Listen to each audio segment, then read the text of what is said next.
Bonsoir. Écoutez, du coup, on attaque pile à l'heure, voire un peu en avance, c'est rare. Donc, on va s'adapter, pas de problème. On est très content d'être avec vous ce soir.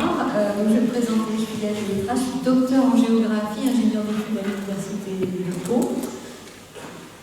Voilà, donc bonsoir, la technique marche en plus, la technique marche à l'heure, c'est très bien. Donc Guillaume Simonet, moi je suis consultant et chercheur indépendant sur les questions d'adaptation au changement climatique. Et donc on vous remercie, l'Associance et M. Costa pour son invitation et toute l'équipe. Et on tient également à remercier l'Université de Pau qui nous prête le matériel pour cette soirée et donc les petits boîtiers qu'on vous a distribués. Et vous allez voir comment on les utilise très rapidement. Donc justement, notre conférence elle va être un petit peu rythmée par une série de questions qu'on va vous poser et qui vont explorer un petit peu le thème qui nous rassemble ce soir, à savoir explorer notre futur climatique à travers la science-fiction. Et donc vous allez pouvoir répondre individuellement, mais du coup aussi collectivement et en direct grâce à ces petits boîtiers. Alors, c'est bien entendu pas de vous interroger, pas de bonnes et de mauvaises réponses en général, mais plutôt de recueillir votre avis et de voir vous-même comment vous vous situez par rapport au reste de la salle.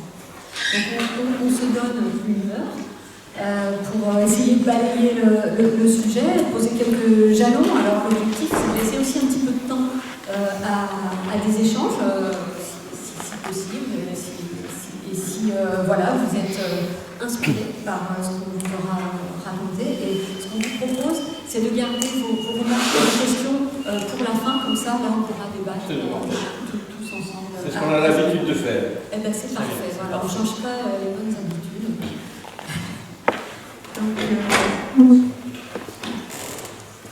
Alors peut-être pour les personnes qui sont passées par cette porte, je l'ai un peu par surprise, on a des petits boîtiers. Donc, vous pouvez aller récupérer les boîtiers à cette entrée-là, qui vous permettent de participer à cette conférence.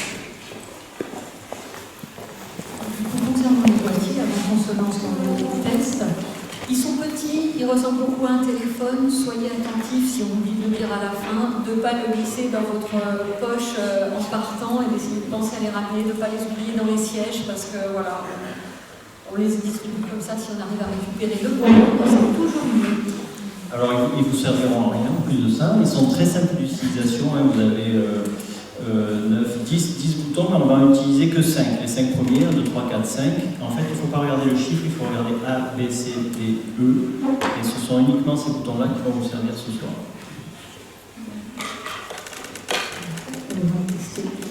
Oui. Alors, on va faire un petit test. Pour faire ce petit test, on va vous passer un petit film. Est-ce que vous pourriez parler un tout petit peu plus fort, s'il vous plaît? D'accord, Comme ça? Très bien, pas de souci. Donc on va faire un petit test avec ce petit film qui est une série de...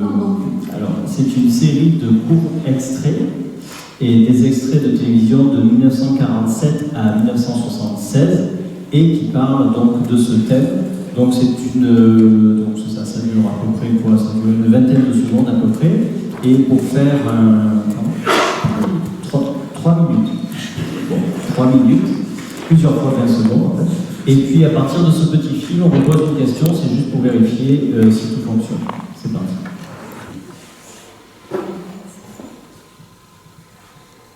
C'est presque parti.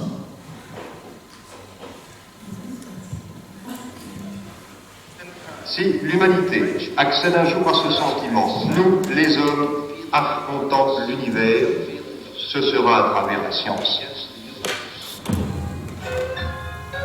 Plus besoin d'acheter un journal, on se branchera sur l'émission d'information ou sur le compte-rendu sportif. Et la rue présentera un singulier spectacle. Mettre à la disposition des individus la possibilité de choisir eux-mêmes les images et les sons qu'ils désirent recevoir, non seulement pour leur distraction, non seulement pour leur éducation, mais encore pour tous les actes pratiques de la vie. Karine Adams, depuis bien longtemps, ne se dérange plus pour faire ses courses. Elle peut consulter de chez elle le catalogue de ses fournisseurs et passer sa commande sur ce pupitre sans se déranger. C'est déjà un fait. La télévision peut apporter l'enseignement programmé à domicile. Demain, elle offrira sur un écran de taille illimitée des programmes choisis à la carte. Personne ne croyait à la possibilité de voyage dans l'espace, ou à l'énergie atomique, aux robots, à tout ce que nous lisions dans Jules Verne, et à tout ce qui est finalement arrivé. Nous devenons peu à peu des Martiens. Le mystère des espaces infinis ne nous effraie plus. C'est une très belle formule que Toffler a trouvée, le choc du futur. Que les changements vont en s'accélérant. Que tout ne devient pas seulement plus étrange, mais à la fois plus étrange, plus vite. Churchill disait que le monde moderne et lui-même étaient mis devant une alternative. Et que cette alternative, c'était celle de deux enfers. Il y avait l'enfer des guerres et des destructions, et il y avait le second enfer qui était l'enfer de l'automatisme, de la planification, de l'homme-robot. Nous avons atteint ce moment du temps où les erreurs sont si lourdes et notre marge pour les corriger si petite que nous ne pouvons plus nous permettre de jouer. Nous avons à prévoir. Les premières maisons sous la mer dont il étudie les prototypes seront apparues sur le plateau continental. Vous devez le croire. Malgré notre meilleure volonté, nous mourons tous dans un pays étranger. Qu'est-ce que vous appelez un pays étranger? L'avenir. Est-il préférable pour l'humanité d'être libre de prendre des décisions qui aboutiront probablement à sa propre destruction, ou bien doit-elle s'en remettre au contrôle des machines pour son confort et son bonheur au prix de sa liberté?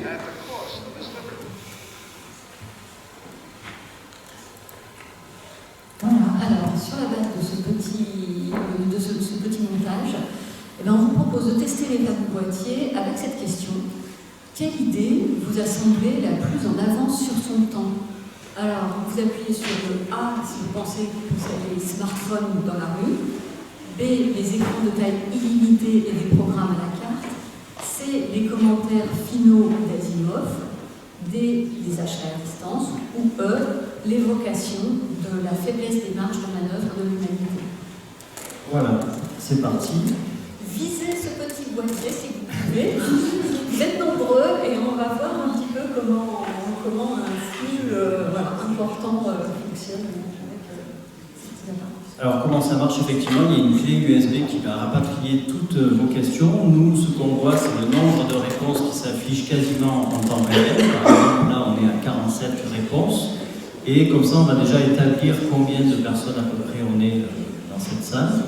Et puis, on verra donc, en temps réel, après un petit calcul fait par l'ordinateur, les réponses. On est à 54, je pense que ça doit être ça plafonne. Non, ça monte encore. Voilà. Alors, il n'y a rien à gagner, évidemment, il n'y a pas de bonne réponse, il n'y a pas de mauvaise réponse. Allez, 59. 60. Allez, on y va à 60. Il y a quelques personnes qui sont arrivées après. Si vous n'avez pas de boîtier, ils sont à votre disposition. Il est temps de... Pour la prochaine, ça sera... Donc, voici les résultats. Alors, ben voilà. Alors, vous avez 33% de vous qui ont été étonnés par l'évocation de la faiblesse des marges de manœuvre de l'humanité. Et puis, vous avez 30, dans 20 tiers d'entre vous qui ont été plutôt surpris par les smartphones dans la rue. La bonne nouvelle, c'est que ça fonctionne. Donc, on peut commencer cette présentation. Alors, cette présentation, pourquoi s'intéresser à la science-fiction? Alors, ça, c'est un peu la question. Nous, on a pris le prétexte de parler de la situation actuelle, la situation mondiale, que l'on peut synthétiser à travers ces 4 courbes. Donc les deux d'en haut, c'est l'évolution de l'énergie qui est utilisée dans le monde depuis 1800, et celle de droite, en haut, c'est la démographie. Alors qu'est-ce qui se passe? C'est que depuis 1800, l'humanité est passée d'une utilisation énergétique basée sur la biomasse, c'est-à-dire le bois, mais aussi, ce qui n'a pas marqué là, sur l'énergie musculaires, aussi bien des animaux que des esclaves, à des super-pouvoirs à travers les ressources fossiles non renouvelables qui sont le charbon, le pétrole, etc. Et ces super-pouvoirs nous ont apporté évidemment plein de choses. On ne pourrait pas faire ce qu'on est en train de faire si on n'avait pas toute cette énergie à profusion, mais elle a aussi un pendant, c'est-à-dire d'abord elle a été couplée à une évolution démographique absolument sans précédent, et donc on atterrit à deux situations, il y en a évidemment plus que deux, mais une problématique climatique qui s'installe dans le sens où cette combustion s'est changée en énergie qui est rapatriée, on va dire, dans l'atmosphère et qui commence à toucher le système climatique, qui commence à réagir sous forme d'impact, et elle est couplée également avec une crise, on appelle ça une crise de la biodiversité, c'est-à-dire qu'en gros, il y a de moins en moins d'espèces du monde vivant non humain sur la planète. Donc l'idée, c'est de se demander, ces trois courbes, enfin toutes ces courbes qu'on voit qui augmentent de façon tout à fait exponentielle, que vont devenir ces courbes? Est-ce qu'elles vont chuter brutalement dans les 30 ans, 50 ans à venir? Est-ce qu'elles vont se stabiliser? Est-ce qu'elles vont décroître progressivement? Et donc c'est à travers le prétexte de la science-fiction qu'on va vous raconter tout ça. Et donc, pour synthétiser tout ça, une citation de Arthur Clarke, qui a écrit 2001 l'Odyssée de l'espace, qui nous dit: la seule façon de découvrir les limites du possible, c'est de s'aventurer un peu au-delà dans l'impossible. Et donc c'est là où on va essayer d'aller. Donc la science-fiction, c'est une autre manière de parler des enjeux du présent, une autre manière de les remettre en perspective, voire même de changer carrément de perspective. Ça permet de faire ce qu'on appelle des expériences de pensée. C'est l'un des rares endroits où on peut voir vivre, s'organiser les générations futures, dont on parle souvent en ce moment, dans des systèmes sociaux et des environnements différents, avec une puissante forme d'évocation. Donc avec la SF, on peut multiplier les futurs, tous les futurs possibles, imaginables, et dans une certaine mesure, nous projeter, nous identifier aux humains qui y sont présentés. Alors en exagérant les tendances actuelles, les auteurs de SF proposent des univers construits sur la base d'éléments qui sont généralement présents ou en germe actuellement, dont les prolongements logiques sont poussés à l'extrême. Et poussés logiques pour nous montrer jusqu'où ça peut aller. La science-fiction, elle permet aussi de tester certaines hypothèses scientifiques, encore dans le domaine fondamental, voire complètement théorique, et de leur donner parfois de façon visionnaire, mais parfois aussi de façon complètement fausse, c'est pas très grave, dans le fond, des champs d'application. Ce sont des illustrations. Et en se projetant loin, la SF nous permet d'explorer les ruptures. Ça, c'est vraiment quelque chose d'important. Les tabous, de façon moins angoissante que si on se projette à un horizon de 5 ans ou quelque chose de beaucoup plus proche de nous. Notre cerveau est fait de façon que notre quotidien, l'environnement dans lequel on a grandi, constitue notre normalité. Et on a énormément de mal à envisager le futur autrement que comme une poursuite des tendances qui sont à l'œuvre, ou celles qu'on a observées au cours de notre vie, de notre expérience intime du déroulement du temps. Ce qui fait qu'en fait, on est un peu tous, et même les prospectivistes le reconnaissent, on est un peu tous plutôt myopes dès qu'il s'agit d'essayer de se projeter un peu loin dans le futur. Donc, justement, la SF nous permet d'imaginer les ruptures, les paliers, les accélérations dont on sait qu'au final, c'est ça qui compte souvent dans l'histoire. Il y a aussi le côté d'extérioriser les inquiétudes, les angoisses qui comptent et qui peut être quelque chose d'important chez certains d'entre nous.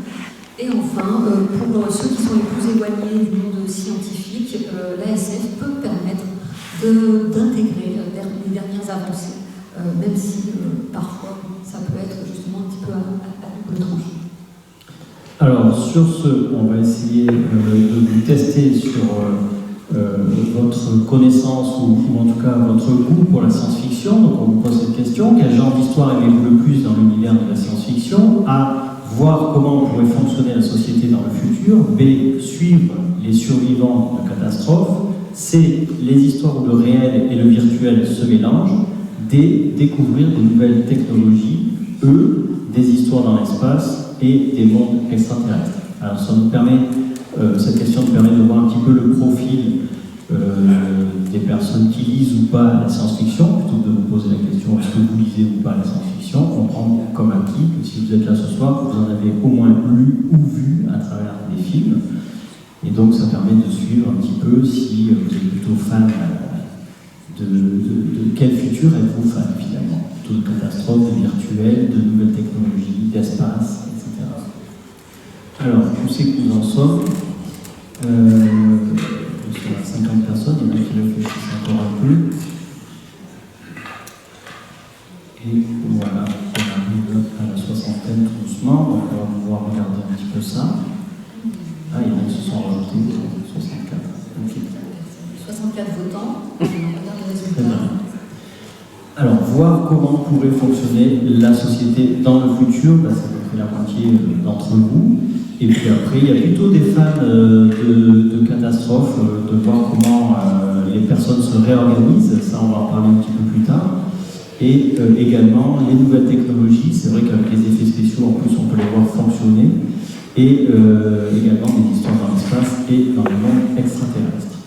Alors, on va faire un petit focus maintenant sur ce qu'on appelle la climate fiction, c'est-à-dire la fiction climatique. La fiction climatique, c'est une sorte de sous-genre de science-fiction qui a vu le jour, on va dire, dans les années 2010. Et on se demande donc si, d'abord, en premier lieu, si la science-fiction, c'est le miroir de son époque. Et donc, avant ça, on va faire une petite analogie, enfin, une petite chronologie plutôt de la science-fiction par rapport à son époque, avant de parler de la fiction climatique. Qu'est-ce qui nous occupe à l'époque actuelle? Mais c'est vrai que les œuvres de SF sont indissociables du contexte socio-économique dans lequel elles ont été produites. Elles reflètent les questionnements de leurs contemporains, leurs craintes, voire leurs angoisses, leurs espoirs, mais aussi leurs enthousiasmes projetés dans un monde futur. Et selon les cas, soit on est dans le genre utopique, quand on projette des espoirs et des enthousiasmes, la croissance dans le progrès, soit dans le genre dystopique, si ce sont plutôt nos angoisses et les craintes de dysfonctionnement qui sont les plus mises en avant ou qui sont au cœur de notre vie. Donc rapidement, pour illustrer cette relation, je vous propose un découpage en grande période. Alors ce découpage il est très grossier. Voilà, c'est plus pour illustrer ce qu'on vient de dire, parce que les périodes en réalité se superposent. Donc voilà, vous nous excuserez si vous êtes des lecteurs voilà, ou des spectateurs de films et que vous connaissez beaucoup la science-fiction, ça va un petit peu forcément vous sembler trop simple. Donc au XIXe siècle, ce sont les débuts de la science-fiction, et dès le départ, l'idéal du progrès a été nuancé par les rapports relativement complexes à la technologie, les craintes qui sont associées à son utilisation. Et par exemple, Jules Verne évoque l'épuisement des ressources naturelles, le charbon à l'époque, alors qu'on était au tout début de l'exploitation. Dès le départ, ce sont des thématiques qui ont intéressé les auteurs de science-fiction. Ça, c'était dans un livre qui s'appelle Les Indes noires. Dans l'entre-deux-guerres, la SF a été marquée pas mal par le thème de l'organisation scientifique du travail, qui transforme l'homme en machine, les questions autour de la robotisation. Et c'est un thème qui renaît aujourd'hui, et ça je pense que vous en avez bien rendu compte, autour des questions d'intelligence artificielle qui pourraient dépasser l'homme. Donc voilà. Les thématiques sont toujours là en filigrane. Après 1945 et l'épisode des bombes atomiques et la guerre froide qui a attesté de la capacité de l'homme à s'autodétruire, on a vu là apparaître une grande période de récits apocalyptiques. Là aussi, cette veine est toujours à l'œuvre, il sort toujours des récits de ce genre, on y reviendra. Dans les années 60-70, à l'époque de la conquête spatiale, on a pointé, nous, une influence un petit peu nouvelle qui est arrivée à ce moment-là, basée sur la New Wave, l'éveil de la conscience écologique. Et on a choisi un recueil de Jean-Pierre Andrevon, certains connaissent peut-être, qui s'appelle « Cela se produira bientôt ». Et il est le premier, en 1971, à intégrer le réchauffement climatique tel que nous le connaissons réellement, puisqu'il évoque textuellement le fait que l'échauffement de l'atmosphère consécutif à l'excès de gaz à effet de serre a entraîné des pluies perpétuelles. Donc, c'est comme ça qu'il l'a traduit. Mais c'est là où, dès 1971, il évoque ce dispositif. Et c'était il y a 50 ans. Dans les années 90, rapidement, on n'a pas mis d'illustration, mais ça a été beaucoup la période du développement de l'informatique auprès de tous les publics, on va dire, des images de synthèse, et il y a eu beaucoup de films et d'œuvres en tout genre autour de la question de la réalité virtuelle. Matrix doit être l'exemple phare de cette période. Et depuis les années 2000, on bascule du récit apocalyptique nucléaire vers les craintes écologiques, avec l'idée nouvelle que les catastrophes ont été générées collectivement et qu'elles auront lieu à l'échelle planétaire. Et là, on a choisi comme exemple New York 2140, qui est l'histoire d'un groupe de New-Yorkais qui survivent dans les buildings du sud de Manhattan, qui est devenu une super Venise après l'élévation du niveau des mers de 15 mètres. Et on voit ces groupes de personnes vivre et s'adapter. Tout à fait d'actualité d'ailleurs avec Venise. Alors dans ça, il y a la fiction climatique. Donc la fiction climatique, c'est quoi? C'est un peu le reflet de notre époque actuelle. Et si on synthétise un petit peu notre époque actuelle, il y a une sorte de prise de conscience d'abord de la finitude des ressources. Ça, on peut faire le parallèle avec la conquête spatiale, notamment avec les premières photos de la Terre vue de l'espace, qui a marqué l'humanité, puis à mon sens, je pense qu'il marque encore l'humanité. Donc cette prise de conscience veut dire que finalement, on ne peut plus continuer cette idéologie, ce système économique basé sur une croissance infinie. À partir du moment où on est sur un monde fini.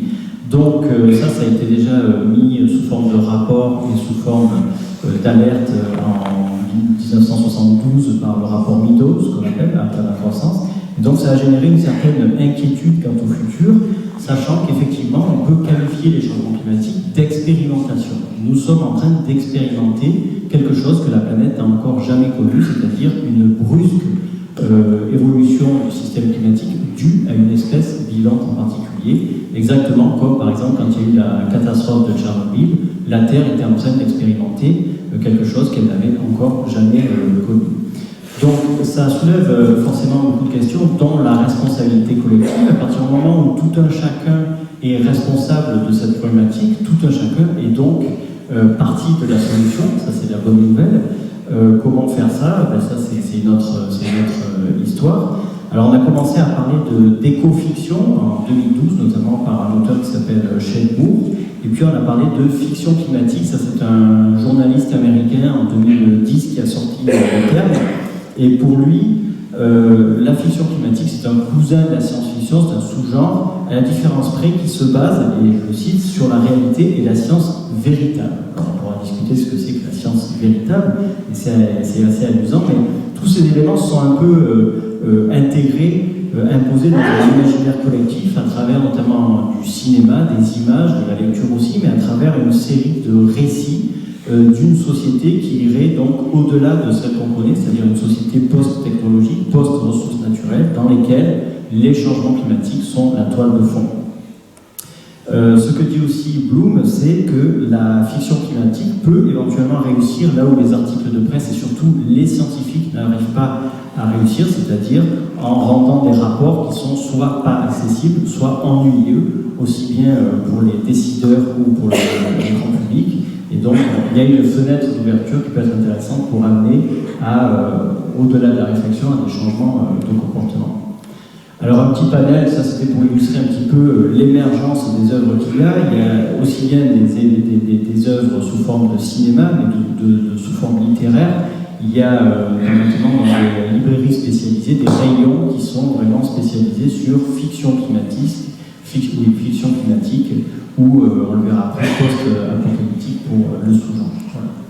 Donc, ce qui nous amène à la question suivante, puisqu'on a parlé d'avenir climatique, alors selon vous, quel avenir climatique proposé dans ces films vous semble probable?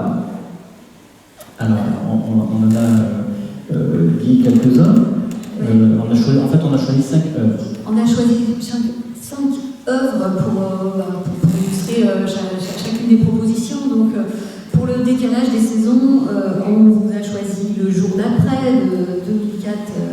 en 2004 de Roland Emmerich, qui met en scène un changement climatique imprévu et violent à l'échelle mondiale. Et c'était un peu le premier film de ce type qui a marqué les esprits.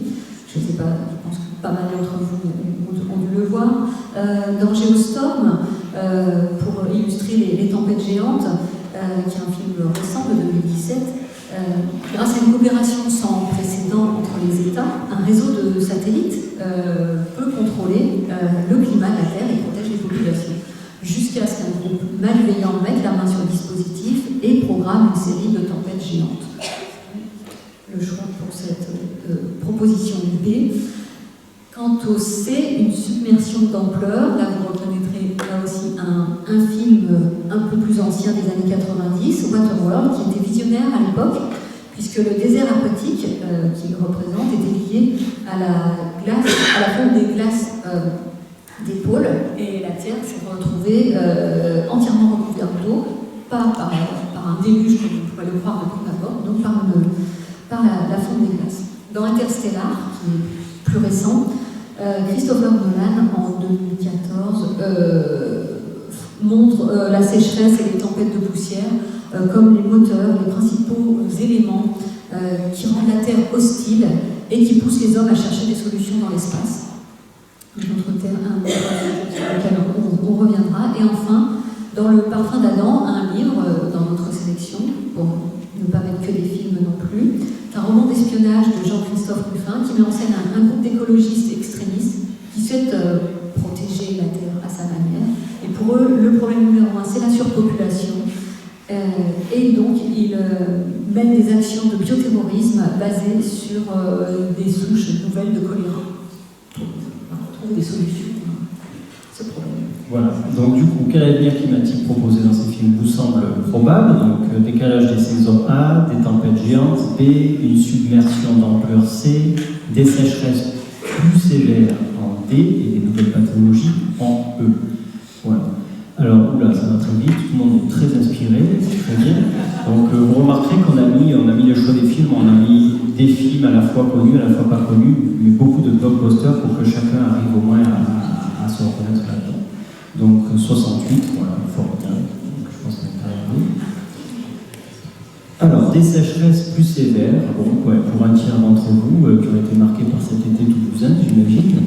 Et puis après voilà, c'est ça, c'est assez ventilé entre des tempêtes géantes, une submersion d'ampleur ou des nouvelles pathologies. Tout ça se retrouve un petit peu effectivement dans l'actualité. Vous avez suivi par exemple l'an dernier ou même il y a 2 ans une série d'ouragans tout à fait exceptionnels. On a même noté maintenant des ouragans qui se dirigent vers l'est, vers l'Europe, alors que d'habitude avec la rotation de la Terre, vont plutôt vers l'ouest.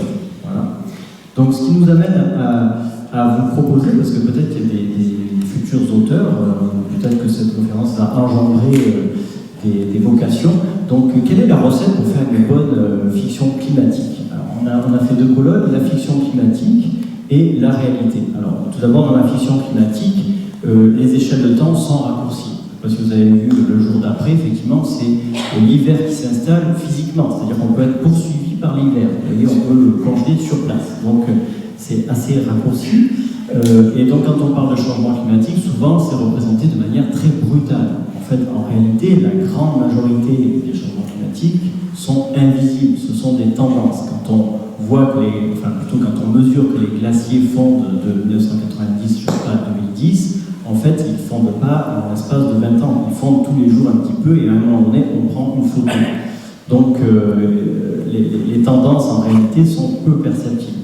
Alors ensuite, il y a l'homogénéisation. C'est vrai que souvent, quand il y a un problème dans un film, il est à l'échelle de la Terre entière. Par exemple, il y a des mondes bleus comme Waterworld, donc il n'y a que de l'eau partout. Il n'y a pas une seule terre émergée. Si, mais bon, je ne vous dis pas la fin. Et après, dans The Day After, c'est l'hiver, tout est blanc partout, c'est tout l'hiver. On retrouve dans plusieurs films aussi. Dans Mad Max, vous voyez que c'est un désert, il n'y a plus rien, tout est orange et jaune. Voilà, donc cette homogénéisation, en fait, pas du tout. Dans la réalité, nous avons des multi-contextes tout à fait différents et les impacts des changements climatiques sont complètement différents différents suivant les latitudes, suivant les particularités, les spécificités géographiques, des biomes, etc. Alors, dans une bonne fiction climatique, vous avez un héros. Généralement, c'est plutôt un héros masculin d'ailleurs, et à lui tout seul, avec ses petits bras et parfois sa petite intelligence, il arrive à sauver beaucoup de monde, etc. Bon, ça, si vous voulez faire une bonne fiction climatique, c'est comme ça qu'il faut se prendre. En réalité, c'est une action collective, étant donné, je l'ai dit tout à l'heure, que tout un chacun sur la planète était responsable par ses activités de ce qui se passe. En réalité, la solution passe donc forcément par une action collective. Et enfin, il y a ce qu'on appelle le miracle technologique, c'est-à-dire que dans les films, notamment véhiculés par les effets spéciaux maintenant, il peut y avoir donc tel ou tel aspect qui peut d'un coup sauver toute la planète en même temps. Il peut s'agir d'un robot, il peut s'agir d'un programme, n'importe quoi. En fait, dans la réalité, les miracles technologiques, on est plutôt prudent. Il existe quelque chose qui s'appelle le principe de précaution, qui fait qu'on essaie de réfléchir à 2 fois avant de mettre sur le marché certaines technologies. Évidemment, il y a certaines technologies qui échappent au filet, comme par exemple la 5G pour les téléphones, dont on n'a aucune idée sur l'impact sanitaire et qui est en train de se développer, mais en règle générale, il y a plutôt une prudence dans la réalité par rapport à ces aspects technologiques. Mais il n'empêche que face au changement climatique, on parle beaucoup de géo-ingénierie.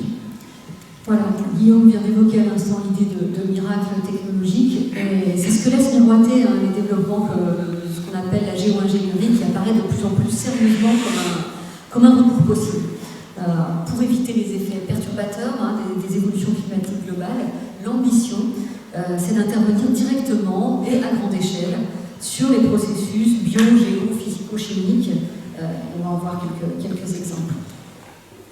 Alors, même si ça semble de l'ordre du fantasme, il faut quand même être conscient qu'en fait, on est dans la poursuite d'une évolution, d'une longue histoire de domestication et d'exploitation de son environnement par l'homme. Donc, vu à l'échelle de l'histoire humaine, on est simplement dans un palier supplémentaire. Et cette conception gestionnaire est appliquée à presque tout ce qu'on pouvait appeler ou ce qui avant relevait du naturel, entre guillemets. Donc on vous propose ici 4 grandes familles autour de cette question de la maîtrise de la nature. On ne va pas rentrer dans les détails. Simplement, on va évoquer dans l'âge de cristal, sur la première vignette qui date des années 70, une nature sous cloche, jardinée, une nature d'agrément qui joue un rôle de bien-être du point de vue strictement humain. Dans Valérian et la Cité des 1000 planètes, en dessous, là on a une nature inexistante dans la réalité, mais qui est uniquement virtuelle et totalement récréative. Les 2 héros qu'on voit ici sur l'image sur l'île déserte sont en fait dans une salle de leur vaisseau et s'octroient un moment de détente dans une nature idyllique, complètement reconstituée. La nature sanctuarisée, pour illustrer ça, vous voyez l'image d'un film qui s'appelle Silent Running, qui est un film qui est peu connu, des années 70, pas forcément très palpitant, mais très intéressant dans sa posture et ses questionnements. On y découvre la nature terrestre sauvegardée dans un vaisseau en orbite autour de la Terre, et arrive un jour où la question de l'utilité de cette sauvegarde, au vu du coût de l'opération, se pose. Donc voilà le contexte. Et enfin, un livre, pour équilibrer un petit peu quand même, qui date de 1944, où le héros nous fait découvrir la Terre dans 100 000 ans. Alors on a eu envie, pour illustrer ce thème-là, d'une nature totalement maîtrisée, vraiment à l'extrême, de vous lire un petit extrait qui montre l'extrapolation de la logique du partage des tâches et de la rationalisation des systèmes. Donc, je vous en fais une petite lecture, parce que je ne sais pas si vous allez bien voir, que des extraits parmi tout ça. Les montagnes ont été rasées, les océans comblés, les fleuves enterrés, les terres nivelées. Les ruisseaux et les fleuves courent à l'intérieur du globe en un mouvement perpétuel entretenu par les différences de température du sous-sol. Des canaux creusés de main d'homme irriguent par-dessous les prés et les vergers, donnent à l'air, par l'intermédiaire des plantes, l'humidité nécessaire à la vie, transportent la chaleur du feu central vers les pôles et l'hémisphère menacé par l'hiver. Notre terme est plus reconnaissable. toutes plates, toutes tièdes. Plus d'orage, plus de cascades, plus de montagnes, plus de coteaux modérés, la plaine partout, le soleil toujours. Les mammifères ont été réduits à 2 espèces, les vaches et les porcs devenus herbivores. Donc voilà, je ne sais pas si ça vous fait rêver.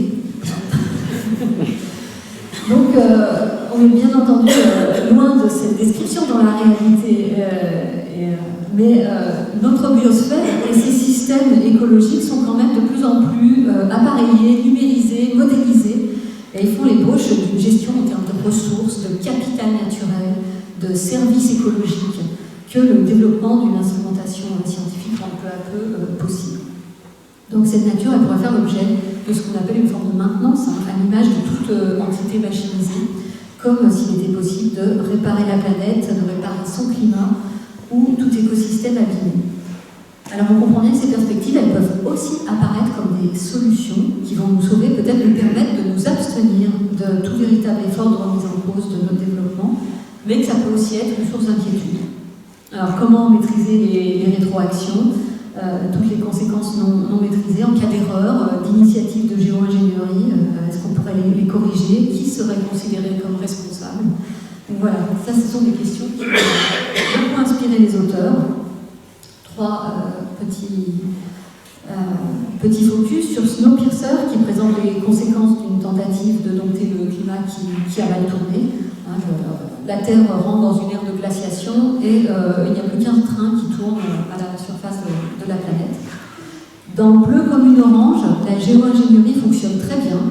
Et là, on retourne dans des problématiques de domination économique, de lobby. Dans ce roman, on soupçonne la grande machine bleue, qui est l'énorme cartel qui propose des techniques de pointe pour refroidir la Terre, de provoquer délibérément des troubles climatiques afin de placer sa marchandise. Et dans 100 degrés sous zéro, là, on parle de resalinisation du Gulf Stream, où l'un des personnages s'émeut que nous terraformions déjà la Terre, mais sans savoir ce que nous faisons. Alors voilà pour la géo-ingénierie. Il y a une sorte de pendant à ce volet de maîtrise de la nature. Il y a pas mal d'auteurs qui s'inspirent d'une nature qui reprend ses droits, qui se venge de tout le mal que les hommes ont fait. Donc dans Phénomène, c'est le seul exemple qu'on vous présentera dans ce domaine, l'auteur décrit comment les arbres poussent les hommes au suicide en émettant des neurotoxines dans les villes. Donc voilà, on referme vite la parenthèse sur la nature vengeresse, mais il est l'heure de vous laisser vous exprimer sur cette question de la géo-ingénierie. Voilà, alors ce qu'on vous propose, c'est parmi ces propositions face au changement climatique, laquelle vous semble la plus farfelue. Alors la première, ça serait fertiliser les océans, c'est-à-dire mettre quelque chose dans les océans de manière à tamponner, on va dire, les effets, les impacts du climat sur les océans. En B, libérer des particules dans la haute atmosphère. En C, installer des ombrelles spatiales. En D, capturer le CO2 de manière mécanique. Ou en E, modifier le Gulf Stream. Voilà. Alors on vous laisse voter. Là, déjà, on sent qu'il y a moins d'inspiration. Plus de latence. Donc on va expliquer un peu plus en profondeur en fonction des résultats.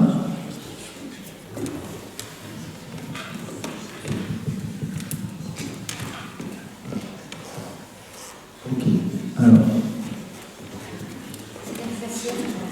c'est la version qui arrive. Donc voilà, 64. Donc je te laisse. Alors voilà. Ah, donc installer des ombrelles spatiales, ça vous semble pour un tiers d'entre vous le plus farfelu, et puis après ça serait fertiliser les océans et ensuite modifier le Gulf Stream ou encore capturer le CO2 de manière mécanique. Ce qui nous permet de vous dire qu'en fait, il n'y a absolument rien de farfelu parce que tout est en ordre de marche, entre guillemets, c'est-à-dire qu'il existe des projets de recherche sur à peu près tout ce qu'on vous a présenté. C'est-à-dire que, par exemple, mettre des ombrelles dans l'espace, c'est un projet de la NASA tout à fait crédible pour essayer de mettre une sorte de parasol pour limiter les rayons solaires. Ils ont eu la même idée en mettant des particules dans leurs atmosphères de manière, pareil, à faire réfléchir un peu plus les rayons solaires. La capture du CO2 qu'on appelle la séquestration est un des projets les plus croisée, on va dire, pour essayer de recapturer l'excès de CO2 dans l'atmosphère. Qu'est-ce qu'il y a d'autre? Il y a la fertilisation, donc de mettre du sulfate de fer dans les océans pour essayer de dynamiser, de développer notamment le plancton pour que ça absorbe un peu plus de CO2, etc. Et aussi mettre de la chaux dans les océans pour essayer qu'il évite de devenir trop acide. Vous savez que l'acidité amène la disparition notamment des coraux. Alors qu'est-ce qu'il y avait d'autre? Il y avait donc la météorisation augmentée. La météorisation augmentée, en gros, c'est de favoriser, de broyer des roches en toutes petites particules de manière à ce qu'elles accélèrent l'absorption du CO2 pour que ça se transforme en roche. Normalement, c'est un processus qui met des milliers d'années, donc là, ça serait pour l'accélérer. Et qu'est-ce qu'il y avait encore? Il y en a plein de géo-ingénierie. Alors, on repense aussi, là, ces derniers temps, il y avait le Qatar qui climatisait ses rues, parce qu'il faisait tellement chaud que quasiment il climatisait les villes. Bon, en fait, pas loin de chez nous, on chauffe des terrasses quand même dehors, hein, donc on réchauffe la rue quand il fait trop froid. Donc voilà, la géo-ingénierie se trouve à peu près à toutes les échelles. Ça, c'était un peu pour vous montrer le nombre d'articles scientifiques sur la géo-ingénierie ou sur la gestion du rayonnement solaire ou la capture du carbone depuis 1998 par exemple, 2007, etc., qui sont vraiment en exponentielle, en évolution exponentielle, et qui sont considérés par les scientifiques, notamment le GIEC, qui est le groupe intergouvernemental des experts sur le climat, comme des options qui peuvent paraître crédibles. Et donc on a mis cette affiche que vous connaissez peut-être, ce film Total Recall, qui est un peu la quintessence de cette géo-ingénierie, puisque à la fin de ce film, Mars devient subitement une deuxième Terre, c'est-à-dire que l'atmosphère se transforme et les héros qui allaient étouffer se retrouvent sauvés. Ce qui nous amène à poser cette question finalement, l'avenir est-il dans l'espace? Pour reprendre un petit peu un scientifique qui est dans le film Interstellar, il dit nous ne sommes pas censés sauver la planète, mais la quitter. Alors, ça nous semble tout à fait farfelu, mais ce sont quand même les termes qui ont été employés par le PDG d'Amazon, Jeff Bezos, qui dit l'avenir de l'humain se trouve dans l'espace. Donc là, la fiction rejoint la réalité ou l'inverse, on ne sait pas trop. Toujours est-il que l'espace a toujours été un petit peu cet imaginaire pour l'humain d'essayer d'y aller coûte que coûte, je dirais. Et on le retrouve donc dans le cinéma, puisqu'il y a eu 42 films jusqu'à présent qui ont pris Mars comme scène entre 1918 et 2015.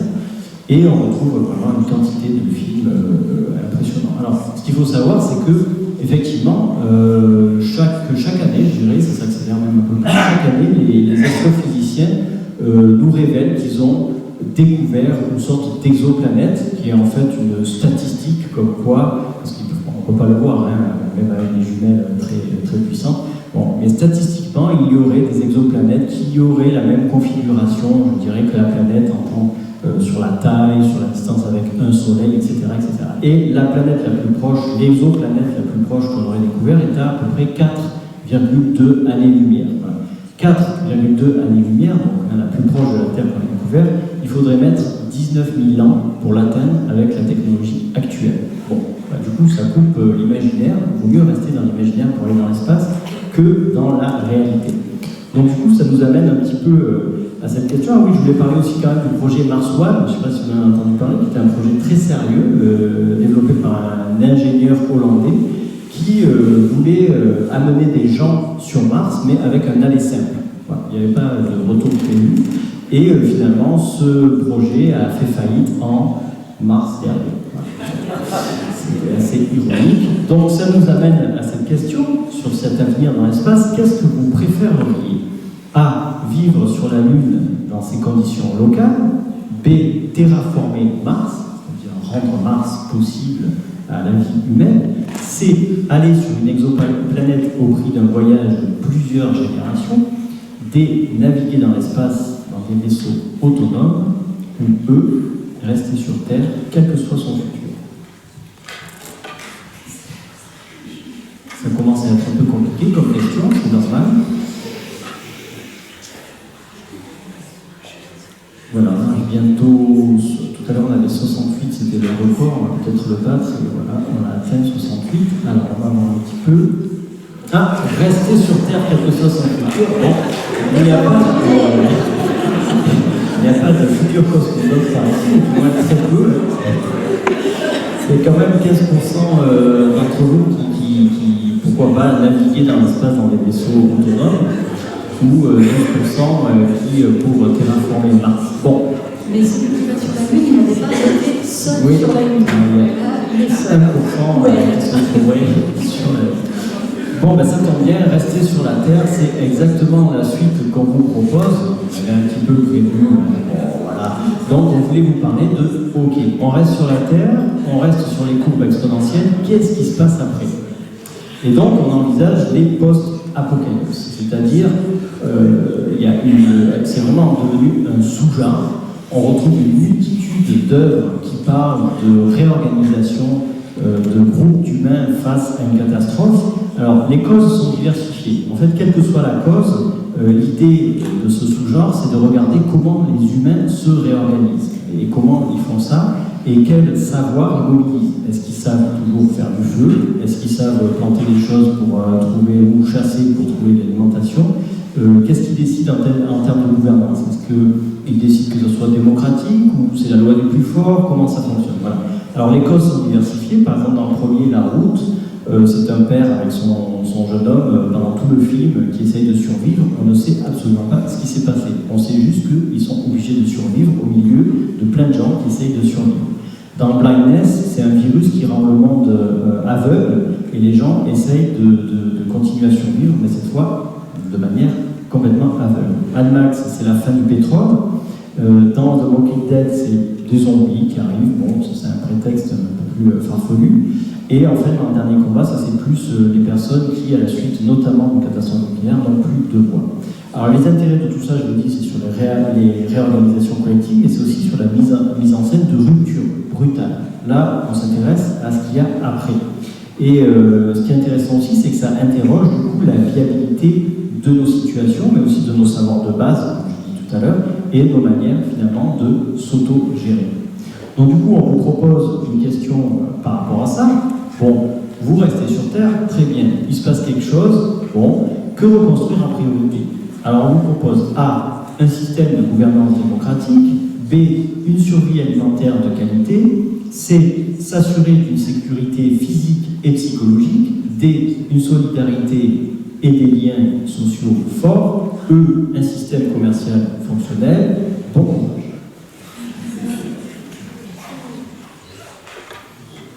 C'est la même inspiration que tout à l'heure. Ceux qui ne sont pas partis sur la Lune vont peut-être regretter de devoir répondre à ces questions. Voilà, 70. Ah, on a deux nouveaux personnes. Il y avait des imbéciles ces dernières fois. Une solidarité et des liens sociaux forts pour pratiquement la moitié d'entre vous. Voilà, c'est ça qui est intéressant. Une survie alimentaire de qualité.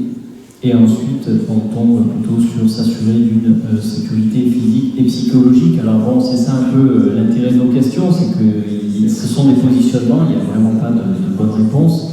Et ça permet de voir aussi que ça pose des questions où il n'y a pas forcément une réponse, on est obligé de réfléchir à tout en même temps, et c'est loin d'être évident, mais dans le meilleur des cas, il s'agit de toute façon de s'adapter à ces nouvelles situations. Ça tombe bien, c'est le titre de la prochaine section.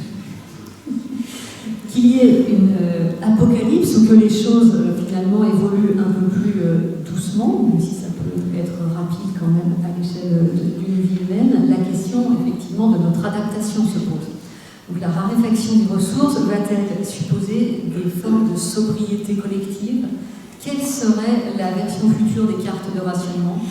L'adaptation est généralement vue comme un processus de sacrifice à consentir, sur le fait qu'on ne peut plus continuer comme aujourd'hui. Alors la technologie sert souvent de refuge à ceux qui espèrent pouvoir garder les avantages de notre monde actuel. Et pour partie, ce sont aussi ceux qui pensent que l'avenir de l'humanité se joue dans les laboratoires de recherche. Bon, il y a déjà des propositions de manipulation du génome humain pour faciliter l'adaptation au changement climatique.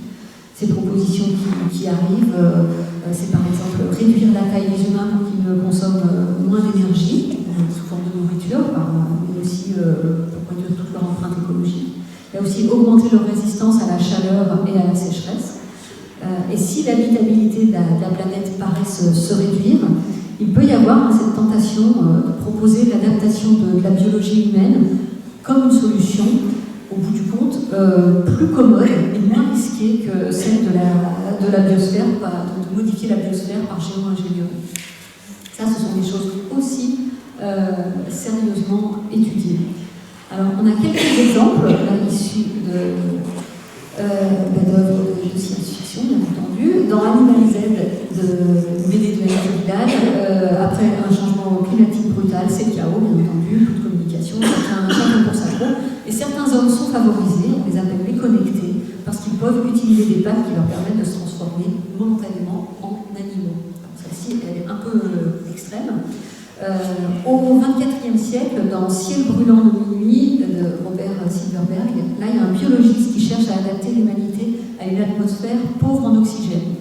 Ça, c'est déjà plus envisageable. Downsizing, en 2017, propose la réduction de l'espèce humaine à moins de 20 cm pour limiter l'impact de la population. Dans Soleil Vert, la question de l'alimentation est traitée. Je ne sais pas si vous vous en souvenez. Est-ce que vous vous souvenez de ce qu'est le Soleil Vert? Je ne sais pas si vous faites l'affront de donner la réponse. Peut-être que certains vont passer à côté. Et donc, les sources de protéines, c'était les morts qui étaient données aux vivants. Ça fait toujours plaisir. On découvre ça. Et les deux dernières images traitent plutôt de surpopulation. Comment gérer la surpopulation? Dans L'âge de cristal, vous avez mis une diapo où vous voyez la nature jardinée, donc des villes sous cloche assez agréables à vivre. Mais ça a un prix. Là-dedans, les gens meurent à 30 ans pour éviter la surpopulation. Et dans tous à Zanzibar, là, la surpopulation, elle est contenue par contrôle génétique. Dans un totalitarisme total, il n'y a plus aucune liberté individuelle. Voilà pour ce tour d'horizon qui fait chaud au cœur. Ce qui nous amène donc à cette question, tout à fait délicate à répondre. Pour vous, laquelle de ces solutions est-elle absolument inacceptable? Donc A, contrôle des naissances, B, décès programmé, C, recycler les morts en nourriture, D, manipuler le génome humain, et E, le post-humanisme, c'est-à-dire la transformation finalement.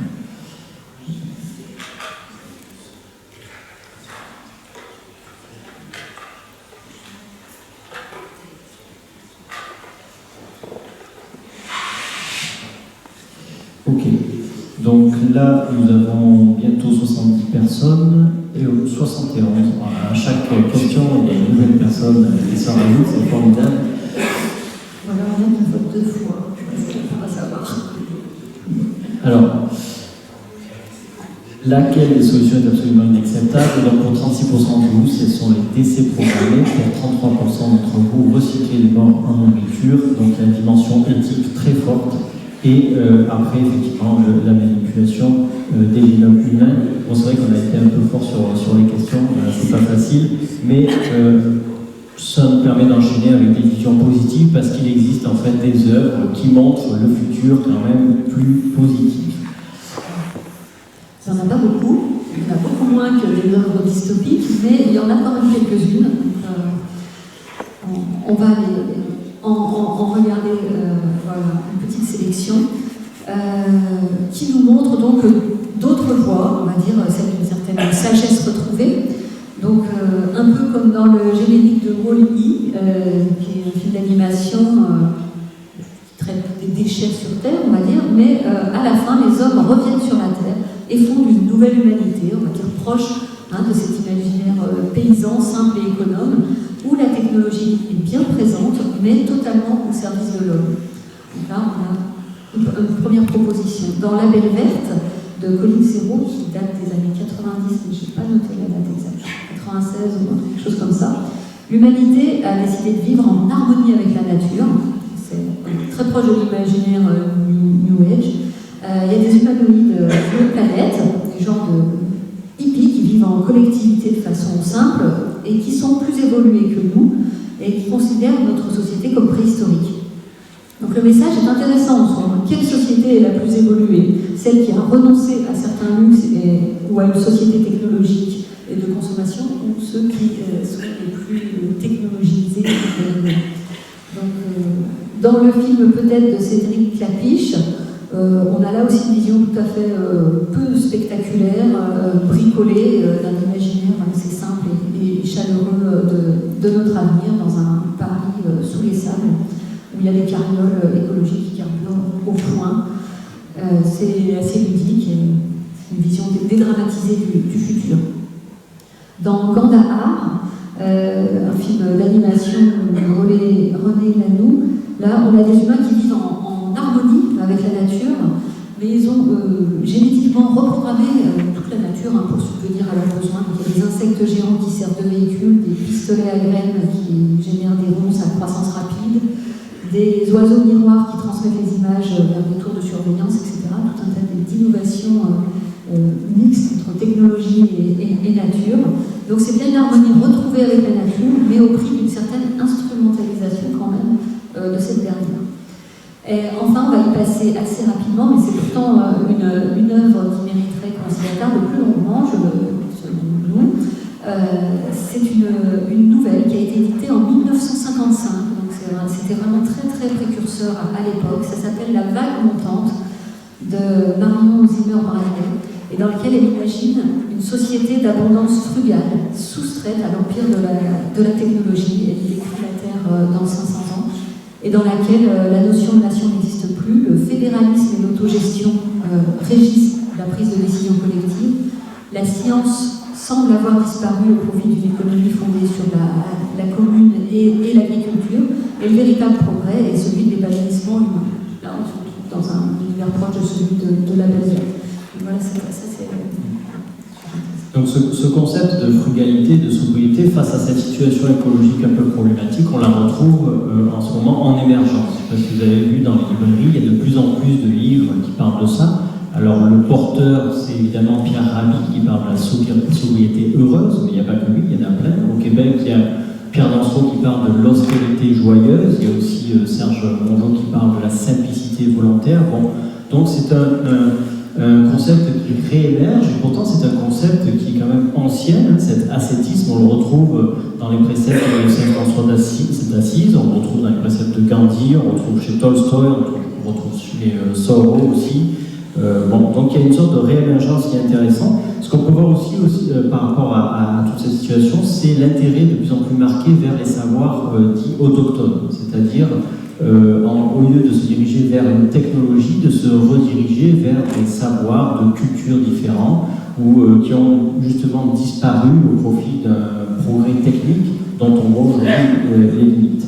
Pour vous donner un exemple, alors la permaculture, on en parle de plus en plus.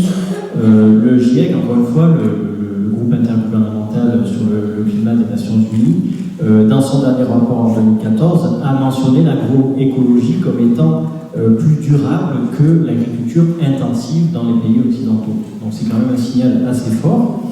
Et on retrouve enfin le mouvement des frugalistes sous nos latitudes en Occident, qui sont en fait des jeunes trentenaires qui veulent travailler le plus possible jusqu'à 30-35 ans, prendre leur retraite et prendre leur économie pour vivre tranquillement le reste de leur vie. Donc c'est un concept qui est vraiment non seulement en émergence, mais qui est en réflexion un peu partout. Et sur ça, on vous poserait donc cette question: qu'est-ce qui vous manquerait le plus dans un mode de vie sobre?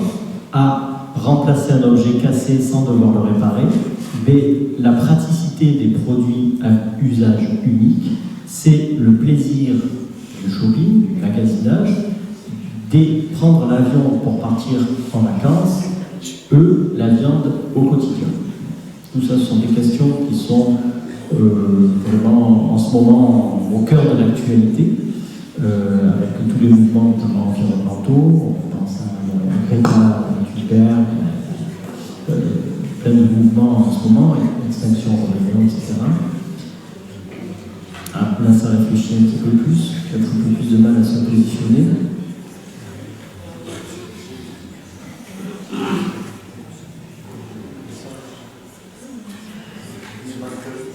Voilà, alors on arrive tout doucement. Alors, ce sont des questions évidemment qui font appel à la restriction finalement, puisque c'est ça qui est un peu en sous-entendu. Vers quoi prêt à se restreindre? Et donc la réponse. vous manquerez le plus dans un mode de vie sobre, ça serait prendre l'avion pour partir en vacances. Pour 45% d'entre vous. Et donc, pour 18%, ça serait remplacer un objet cassé sans devoir le réparer. Pour 16%, ça serait le plaisir de magasiner. Voilà. 67. Il y a eu des absents, oui, qui ont pas plus prononcé. Donc ça nous amène vers la prospective, comme on l'appelle, et d'essayer de placer ça au milieu de la science-fiction. Alors en fait, il y a un gradient. Il y a ce qu'on appelle la prospective rationnelle, qui est en fait une science tout à fait rationnelle, où on utilise des ordinateurs pour extrapoler les tendances actuelles. On l'utilise aussi bien justement en climatologie, mais aussi en urbanisme, et donc c'est une sorte de science très particulière. Il y a ce qu'on appelle la prospective créative, qui justement essaye d'imaginer des possibles différents qu'avec cette logique rationnelle, en utilisant notamment la bienveillance, l'imaginaire, etc. Et si on va plus loin, donc on a la science-fiction. Donc là, je voudrais parler de la prospective créative, qui fait partie en fait de mes activités professionnelles, en prenant un exemple. Voilà, cet exemple qui est une photo prise d'un périphérique parisien tout à fait banal. On voit en gris, on voit que ça a été construit pour un déplacement de A à B, et sur la photo, on peut voir à peu près presque une dizaine de voitures, on imagine une ou deux personnes dedans. Donc en fait, tout cet espace pour uniquement une dizaine de personnes. Voilà. Et en fait, à partir de cette photo, il y a eu un collectif d'étudiants en architecture qui se sont imaginés cet endroit très précisément dans un futur, non pas temporel, mais dans un futur climatique. C'est-à-dire qu'ils ont imaginé cet endroit à plus 2 degrés. Alors 2 degrés, ça paraît rien, mais c'est 2 degrés de température moyenne annuelle globale. Donc c'est tout à fait différent. Et donc, ils ont imaginé qu'il n'y aurait non seulement plus de pétrole, mais qu'il n'y aurait plus la même technique qu'aujourd'hui. Et ils ont imaginé ceci. Et ce qui est intéressant dans cette prospective donc créative, c'est qu'ils ont imaginé plein de choses qui vont au-delà du techniquement faisable, du juridiquement envisageable, du socialement acceptable, etc. Par exemple, si vous proposez ce projet aux architectes du bâtiment de France, bon, ça ne va pas passer, je vous le garantis.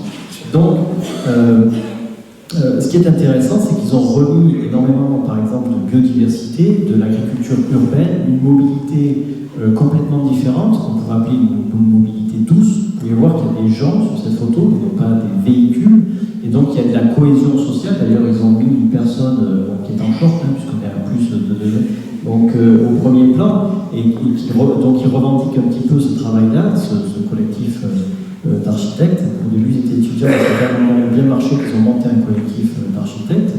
Donc c'était de voir un petit peu comment on pourrait imaginer nos coins de rue et nos villes en utilisant cet imaginaire. Donc un autre exemple, c'est qu'ils ont pris Dunkerque, donc là c'est une vue du beffroi du centre-ville de Dunkerque, ils l'ont imaginé cette fois à plus 6 degrés. Donc ils sont allés progressivement. Donc on imagine que déjà il fait un petit peu plus chaud à plus 6 degrés évidemment.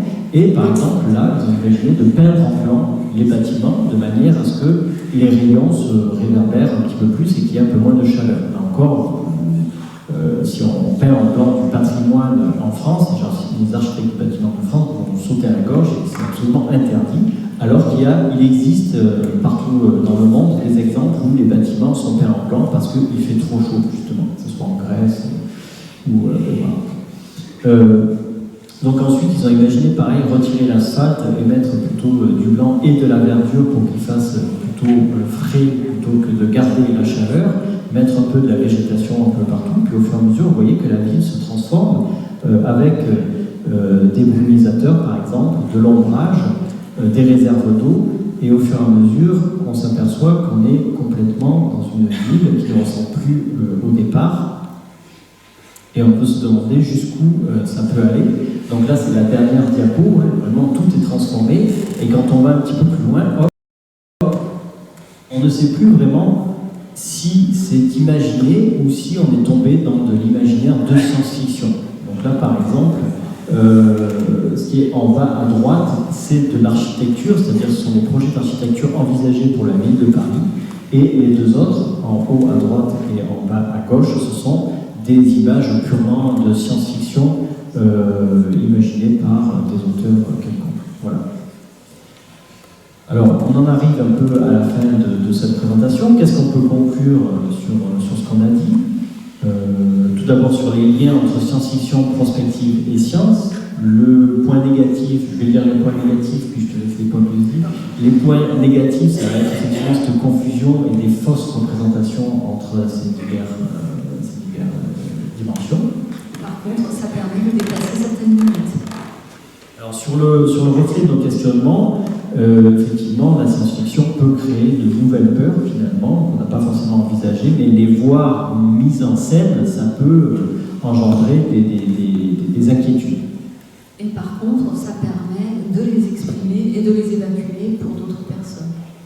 Sur l'influence, sur l'état d'esprit des gens, sur les opinions et les idées, la science-fiction, ça peut être évidemment instrumentalisé pour orienter les opinions. On n'a qu'à voir les films d'Hollywood, hein, souvent derrière, il y a quand même une orientation assez claire derrière. Mais ça permet d'alerter et de faire évoluer les esprits, parce que ça touche le plus grand nombre, et puis avec d'autres canaux que celui de la rationalité. Voilà. Donc du coup, on vous propose une dernière question. Pour vous, le rôle principal de la science-fiction peut jouer sur les politiques et les opinions publiques. Quel rôle en fait, la science-fiction peut jouer sur les politiques et les opinions publiques? Est-ce qu'elle peut faire prendre conscience des enjeux? Alors, est-ce qu'elle peut approfondir, est-ce qu'elle peut permettre d'approfondir les connaissances? Est-ce qu'elle peut hiérarchiser les priorités? Est-ce qu'elle peut préparer l'opinion publique ou est-ce qu'elle peut faire pression sur les politiques, les décideurs, etc. Alors ceux qui ont voté très rapidement, je vous propose de revoter une deuxième fois parce que le petit robot a mis du temps à se mettre en route, donc peut-être qu'on a raté les premiers votes.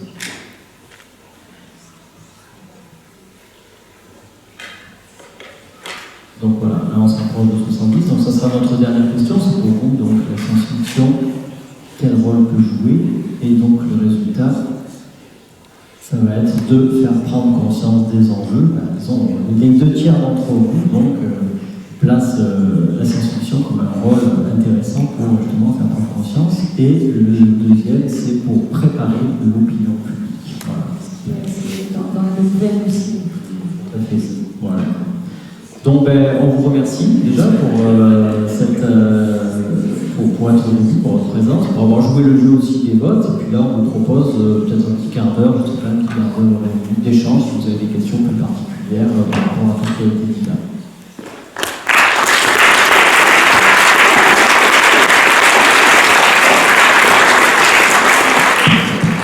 Alors peut-être ceux qui partent, peut-être n'oubliez pas de ranger les boîtiers sur la table à la porte. Donc je vais faire passer le microphone pour que vous puissiez poser vos questions. Vous collez le microphone sur le menton pour qu'on vous entende bien. Et ça peut poser des questions ou faire des remarques, parce que là je crois que ça touche beaucoup à des opinions aussi, ce qu'on a traité, donc il ne faut pas hésiter. Alors, deux petites remarques. Vous n'avez pas abordé le thème dans lequel l'espèce humaine serait remplacée, je pense, à la planète des singes, Pierre-Boulle, ou l'histoire de Thierry qui aurait pris le dessus, c'est-à-dire un point de vue anthropocentré, c'est-à-dire que deviendrait l'espèce humaine. Or, ça peut être une place à la science-fiction, c'est aussi imaginer que les hommes sont irresponsables, donc c'est une autre espèce qui vient prendre la place pour échapper à la catastrophe qui a été provoquée par une espèce irresponsable.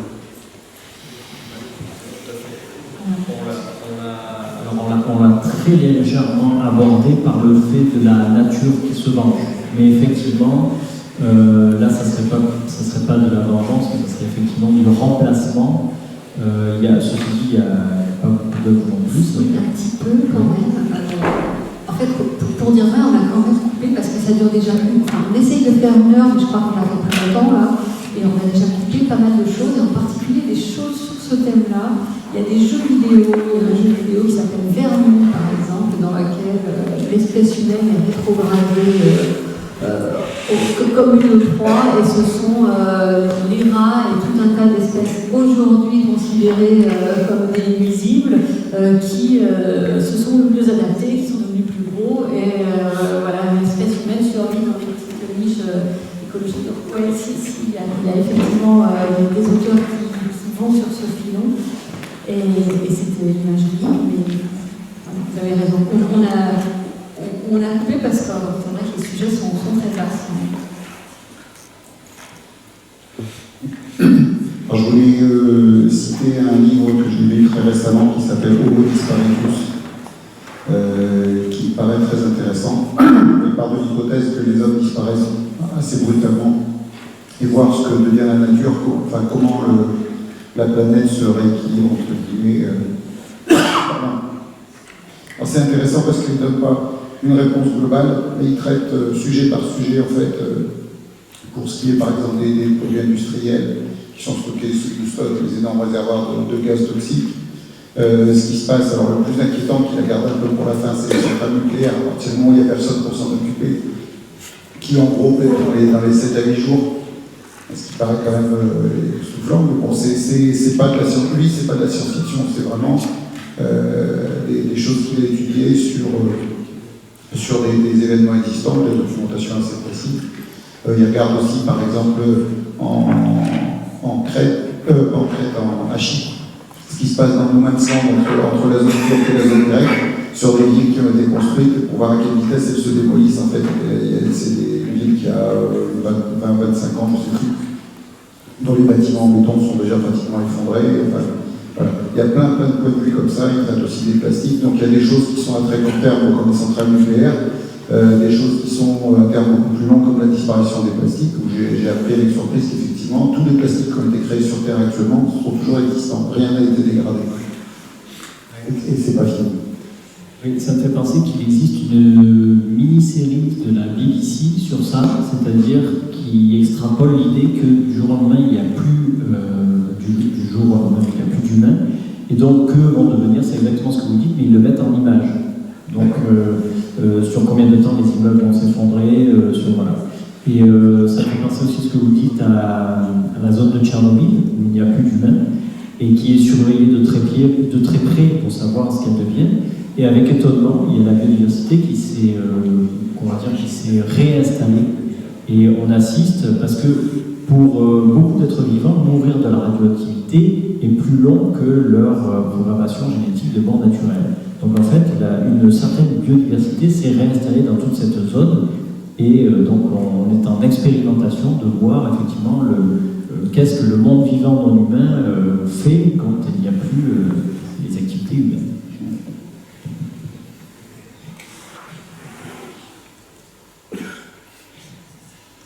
Remarques ou questions?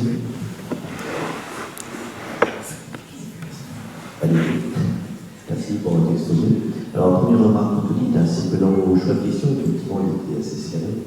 En plus, j'ai l'impression que ça s'adressait peut-être à un public, comment dire, il n'y avait pas de porte de sortie, c'est-à-dire que quand ça n'est pas aucune idée y répondre, effectivement, elle sera abstention. 4 autres ont été bienvenus. Bon, sinon, après, par rapport au futur, j'ai lu un livre qui s'appelle L'homme qui marche avec les esprits, je crois, de André Selman. Alors, c'est une exploration du futur par des voies non conventionnelles. Là, en l'occurrence, c'est une voie chamanique.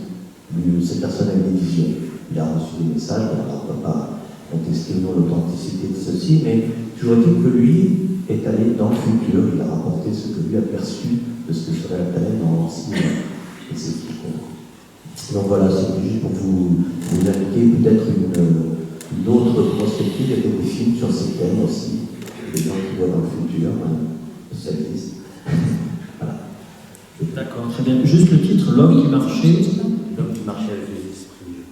Mais c'est André Selman. Il a un site internet aussi, il est très connu. D'accord, merci. Alors sur l'absence de porte de sortie, c'est évidemment voulu. C'est pour montrer aussi que nous sommes dans une situation où il n'y a pas de porte de sortie, justement. Et donc, à chaque fois qu'on traite d'une problématique environnementale, le plus difficile, c'est de faire comprendre qu'il n'y a que des mauvais choix. C'est-à-dire que l'idée, c'est de prendre le choix le moins nuisible et non pas le meilleur. On a passé le cap un petit peu de la situation où tout irait bien dans 50 ans. Là, c'est pas possible. Il va y avoir des restrictions, des sacrifices à faire à un moment donné à un autre pour telle ou telle population. On ne sait pas trop comment ça va se présenter, mais nous sommes dans une sorte d'impasse. On le voit en fait dans le rôle de l'énergie, par exemple, en France. On se tarde d'avoir 58 réacteurs nucléaires, ce qui est très bien pour la perspective des changements climatiques, puisque nous n'émettons pas de gaz à effet de serre. Par contre, 58 réacteurs nucléaires, c'est un risque quand même assez élevé. Donc, entre nucléaire ou changer le climat, la question, il n'y a pas de sortie, justement.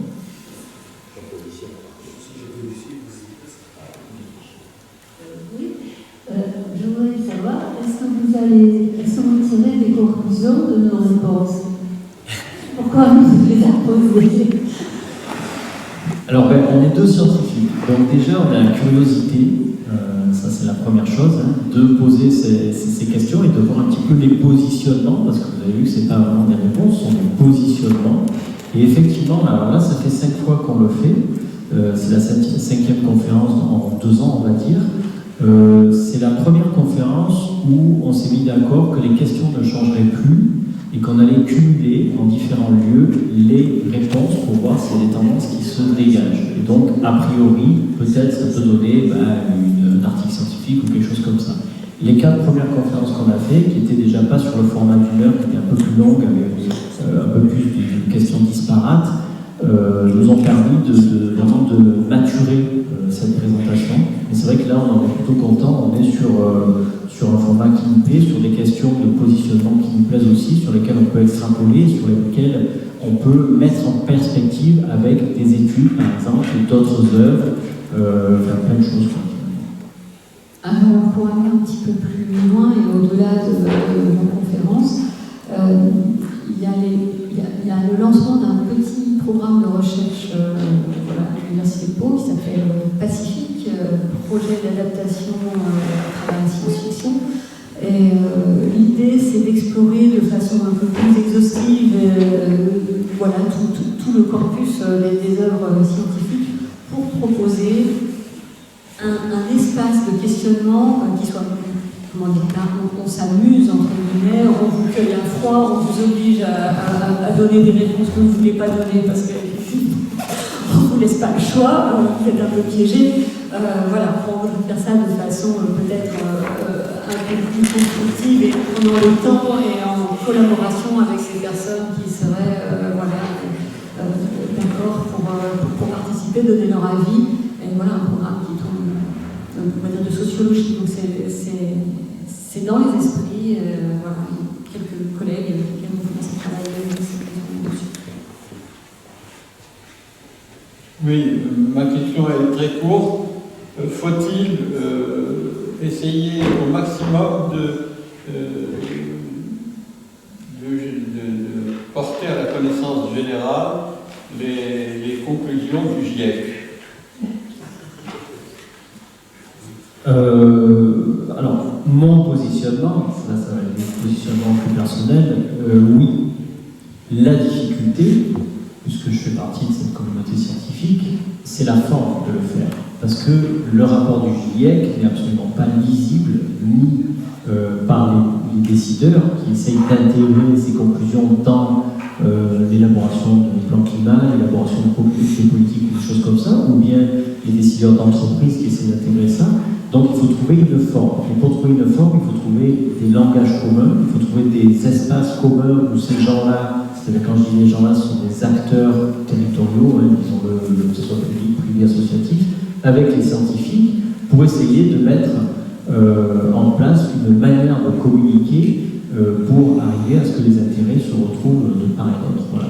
C'est l'objet de beaucoup d'organismes qui jouent le rôle d'interface entre ces communautés. Il y en a une en Occitanie qui s'appelle le réseau d'expertise sur les changements climatiques en Occitanie, qui essaye de mettre en interface la communauté scientifique avec la communauté des acteurs territoriaux, la région, les collectivités, etc.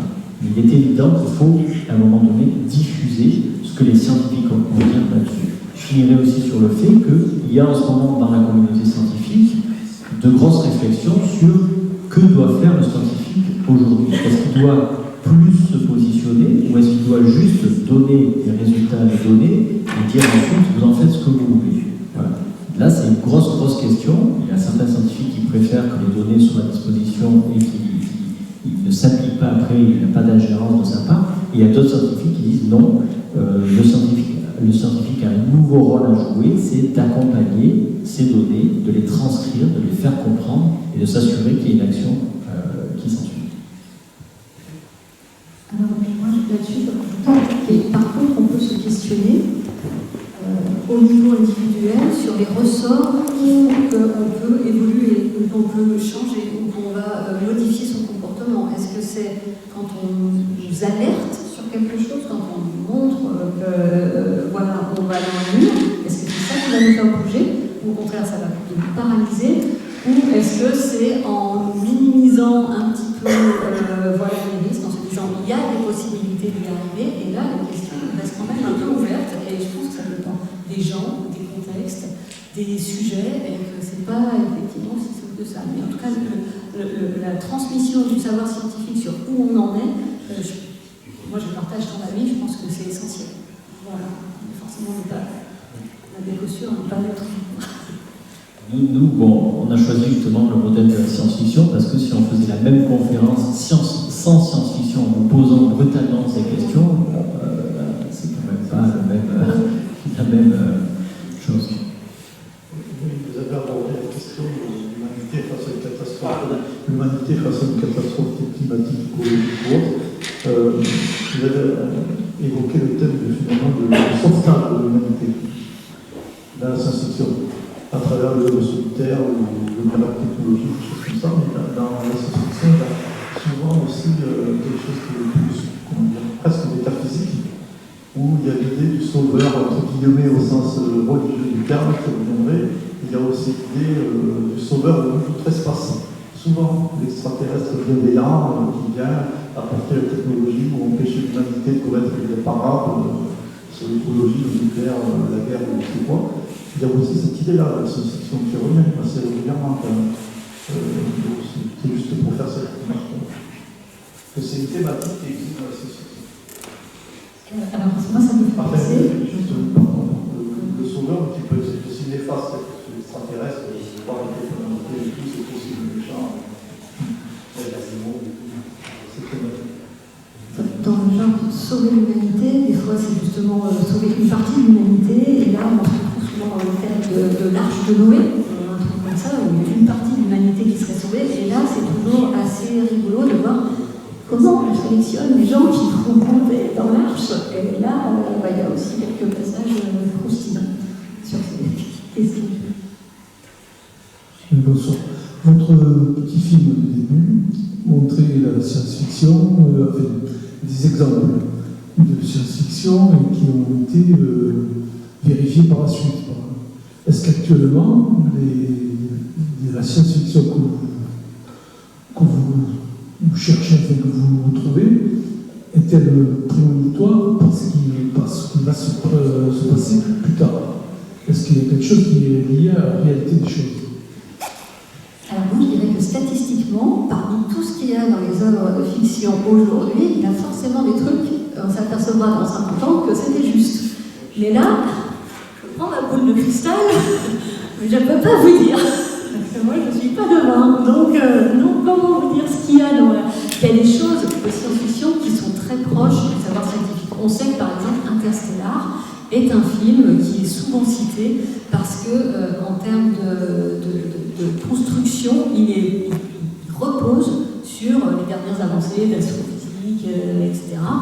Voilà, donc là, on est quand même sur des œuvres où il y a une part de crédibilité assez importante. Il y a d'autres œuvres, voilà, Enki Bilal avec ses packs d'humains connectés qui se transforment en animaux. Là, bon, il faut déjà, on va dire, beaucoup de temps quand même pour qu'on puisse arriver à des résultats de ce type. C'est la proximité avec un savoir scientifique avéré qui va dire que c'est proche. Mais il peut y avoir des fulgurances aussi. Hein. Il y a et là, je ne sais pas qui pourrait être capable de dire oui, ce sera ça. Nous, ça ne peut pas. Je ne vais pas parler pour toi, mais. Et sur, bon, plus particulièrement particulièrement par exemple les changements climatiques, ce qu'on oublie souvent, c'est qu'en dehors du phénomène physique climatique, la vraie problématique, elle est sociétale. Tout ce qui fait qu'on arrive à cette situation, c'est un problème de société. Donc, du coup, dans la science-fiction, outre les options techniques, technologiques, je pense que ce qui est prémonitoire, pour répondre à votre question, ça va être à mon avis beaucoup plus sur l'ordre des réorganisations, de la façon de reconsidérer le vivre ensemble. Voilà. Plus que sur justement les aspects techniques, etc., qu'on voyait dans les années 50 et qui étaient un petit peu un fantasme. Et là maintenant, moi à mon avis, on s'en va plus vers des améliorations qui ne sont pas de l'ordre justement technique, mais plutôt sociétales. Voilà. Ça serait ma position. Et dans ce domaine-là, nous, l'intérêt qu'on porte à la science-fiction, c'est pas pour y trouver à l'intérieur les futures solutions, c'est juste pour s'interroger sur ce qui se passe aujourd'hui. C'est une autre façon de comprendre le monde actuel de la science-fiction, en fait. Je citerai aussi, il y a un philosophe australien qui a sorti une phrase, c'était l'an dernier, qui était intéressante, c'était qu'il disait finalement on est tous face à cette situation, notamment climatique, on est tous un petit peu climato-sceptiques parce que c'est trop gros, c'est inimaginable, en plus c'est un peu invisible, voilà. Et donc lui il dit, finalement c'est très difficile de renoncer que le futur serait une version améliorée du présent. Chose qu'on a depuis qu'on est né, on est en train de se dire que le futur ça va être toujours quelque chose d'amélioré du présent. Sauf que depuis les années effectivement 50, quand on dit améliorer, on dit technique. On dit un progrès souvent technique, sanitaire aussi, mais quand même beaucoup technique. Et là, je pense que la version ne serait plus améliorée de cet endroit-là. Par contre, à mon avis, elle peut être améliorée sur d'autres aspects qu'on ne voit pas forcément maintenant sous les yeux, mais qui sont un peu plus, moins tangibles, je dirais, et surtout beaucoup plus, comme je disais tout à l'heure, sociétales, moins. Alors, je voulais remonter justement sur ce dernier sujet, et ce que vous avez aussi souligné, c'est-à-dire que effectivement ça concerne chacun de se poser des questions sur ce qu'on peut faire pour le futur. Et là justement la réponse sur les questions est très intéressante parce que ce qui est sorti majoritairement c'est on va pouvoir prendre l'avion pour partir en vacances. Alors ça m'a impossible de faire. Et en plus quand on regarde la calorie de l'avion, vous pouvez aller pour 50 € de vrai, ça c'est délirant quoi. Chaque jour il y a 100 000 vols sur la planète, et une consommation délirante, une pollution. Donc on est dans un système où en plus on est en boucle positive, on va dire, il y a une accélération voulue. Voilà. Et la semaine dernière ici, il y a eu une excellente conférence de Jean-François Stimona sur justement qu'est-ce qu'il fallait mettre en place pour éviter l'effondrement. C'était un peu interdisciplinaire.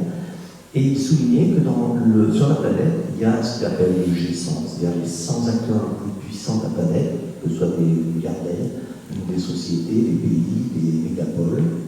Et que tous ces gens-là, comme vous le soulignez, sont dans la logique du siècle des Lumières, c'est-à-dire toujours mieux plus tard, on se développe, on améliore le progrès. Donc ces 100 acteurs qui sont dominants sur la planète sont tous dans le même sens, bien sûr n'écoutent pas le GIEC. Pour avoir discuté avec des gens du GIEC, ils disent clairement qu'on n'a pas ce rôle politique, ils informent. Ils ne s'engagent pas, comme vous le suggériez, plus fortement, à part éventuellement démissionner si ça ne fait pas grand-chose. Donc voilà, c'était intéressant parce qu'effectivement, on sent bien que dans le futur, on ne prendra plus l'avion et ça va être encore plus dur peut-être. Merci pour avoir souligné ça. Non, mais c'est intéressant. Puis, alors moi, je vais rebondir sur une des réponses qui m'a plus marqué, c'est justement quand on a demandé que faut-il reconstruire, et largement les gens ont répondu la solidarité. Oui. Donc souvent on assiste en fait à ces dualités un petit peu. C'est-à-dire que je pense qu'on est dans une phase de transition entre une prise de conscience dont on sait très bien, en fait, on connaît très bien les options qu'il nous faudrait, plus d'égalité, plus de solidarité, d'équité, etc. Et en même temps, un confort qu'on aura du mal à lâcher parce qu'on s'en va vers une certaine restriction. Donc ça pose des questions, vous voyez, on essaye d'avoir le beurre et l'argent du beurre à chaque fois, quoi, quelque part. Et à un moment donné, il va falloir par contre lâcher quelque chose. Donc un des rôles aussi du scientifique qui peut être intéressant, c'est de voir jusqu'à quel point on essaye de choisir ce qu'on doit lâcher et ne pas le subir à un moment donné. Parce qu'à un moment donné, par exemple, si d'un coup le pétrole s'arrête ou augmente à un prix exorbitant, ça va être le chaos. On est tellement addictif au pétrole qu'effectivement ça va être voilà. Mais la la capacité d'adaptation des êtres humains étant quand même énorme, on peut s'attendre après qu'il y ait un réajustement sur quelques années. Par contre, les périodes de transition sont souvent les plus chaotiques, effectivement. Donc, en essayant de faire des exercices de prise de conscience, peut-on arriver, c'est ça la question, peut-on arriver à lisser cette période de transition plutôt que de la subir et qu'elle devienne une rupture relativement brutale? Oui, je me présente, Mirka Radojenic, Made de France. Une petite remarque par rapport à la phrase de Guillaume, vous avez dit, qu'il y aura un réchauffement en fait global de 2 degrés.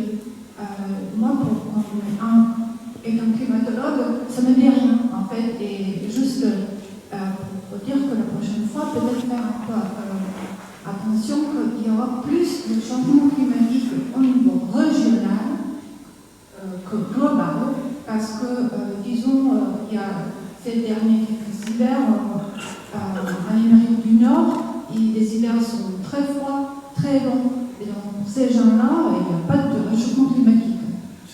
Pour des raisons très compliquées, on peut dire, par exemple, en Europe, on voit le réchauffement, mais surtout, disons, il y a un impact régional, il y aura une adaptation globale à tout ça. Donc voilà, pour un peu rapprocher cette idée de réchauffement, il faut quand même peut-être un peu éviter cette phrase qui vient notamment de GIEC, qui dit voilà, un réchauffement de 2 degrés global, c'est très, comment dire, une remarque en fait très générale. Et ça n'évoque pas la réaction du public, des gens, et surtout c'est très important à faire.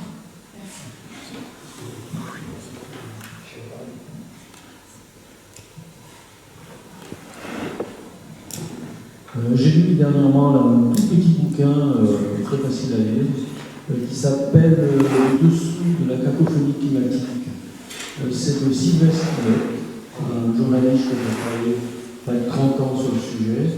Et bon, ça met bien les pendules à l'heure, parce qu'aujourd'hui, bon, ça va de prendre à des gens un petit peu qui sont sur le sujet du climat, etc. Donc j'ai trouvé ça intéressant, il est facile à lire, disons 200 pages.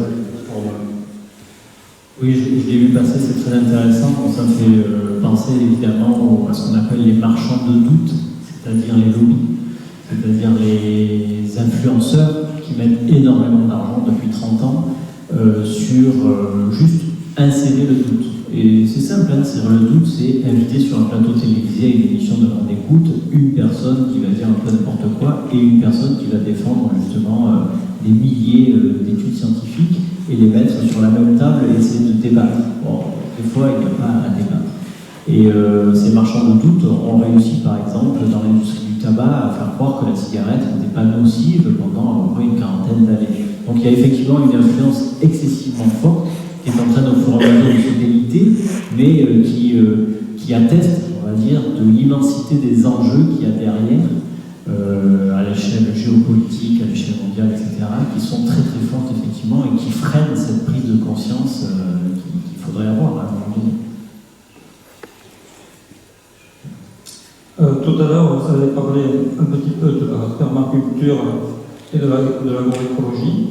C'est sûr qu'aujourd'hui, le plus urgent, c'est de préserver nos sols, parce que l'érosion est très importante.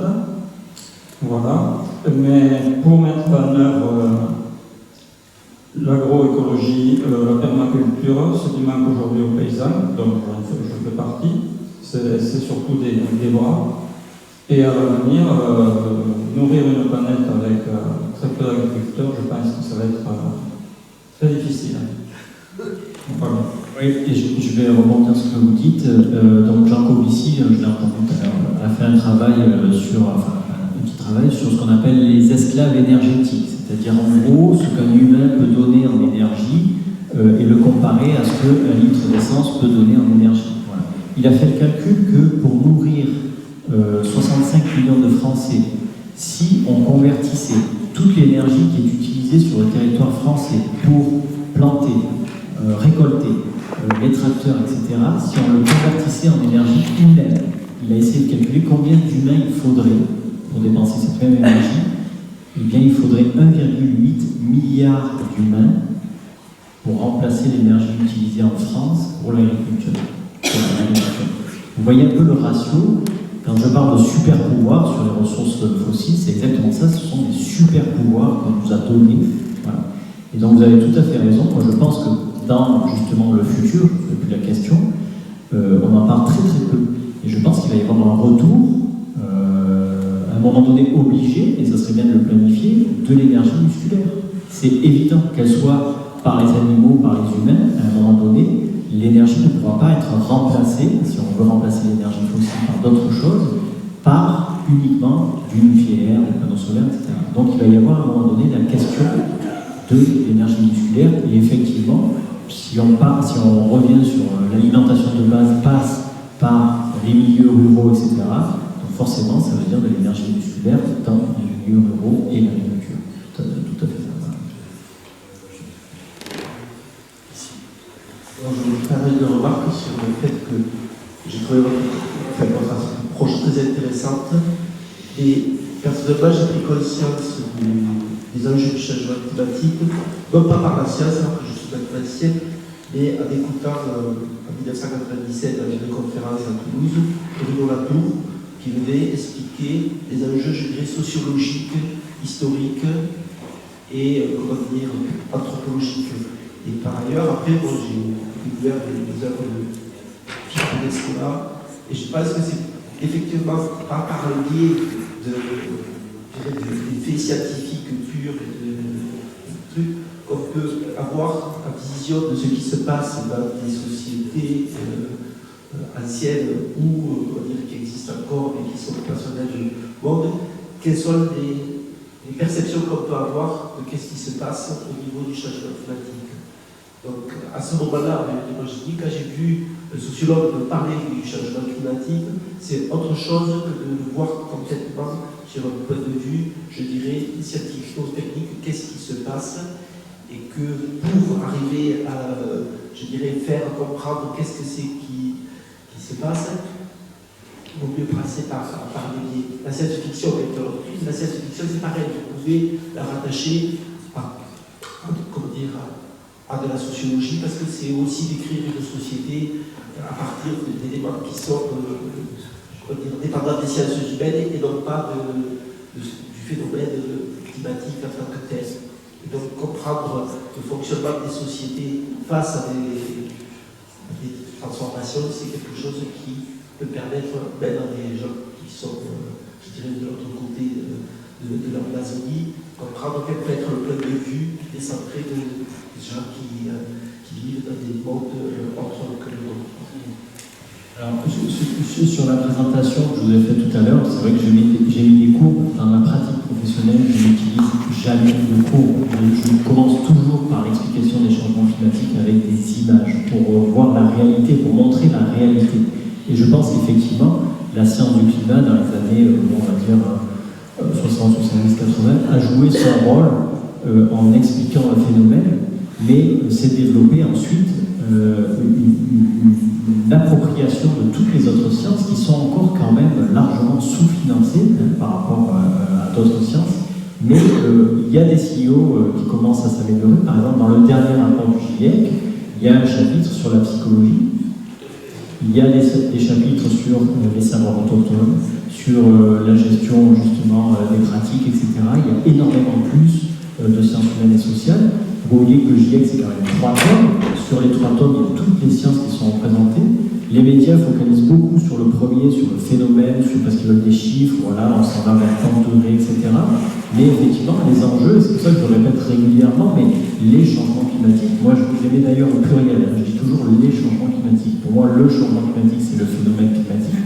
Les changements climatiques, ça comprend le phénomène climatique, plus les causes, les conséquences, les impacts, etc. Les changements climatiques sont avant tout une problématique sociétale, ce n'est pas une problématique climatique, ça c'est la conséquence. La problématique, elle est sociétale. Et donc, effectivement, les sciences humaines et sociales ont largement de quoi apporter leur contribution là-dedans. Sur ce sujet, si je peux juste rajouter un petit point. Mais il me semble que là, il y a aussi quand même des étapes qui doivent être franchies. Et je pense que les discussions comme on a ce soir, il n'y a personne dans la salle qui remet en cause les changements climatiques, etc. Voilà, moi, ça fait 20 ans que je travaille pour une association d'éducation et de sensibilisation à l'environnement.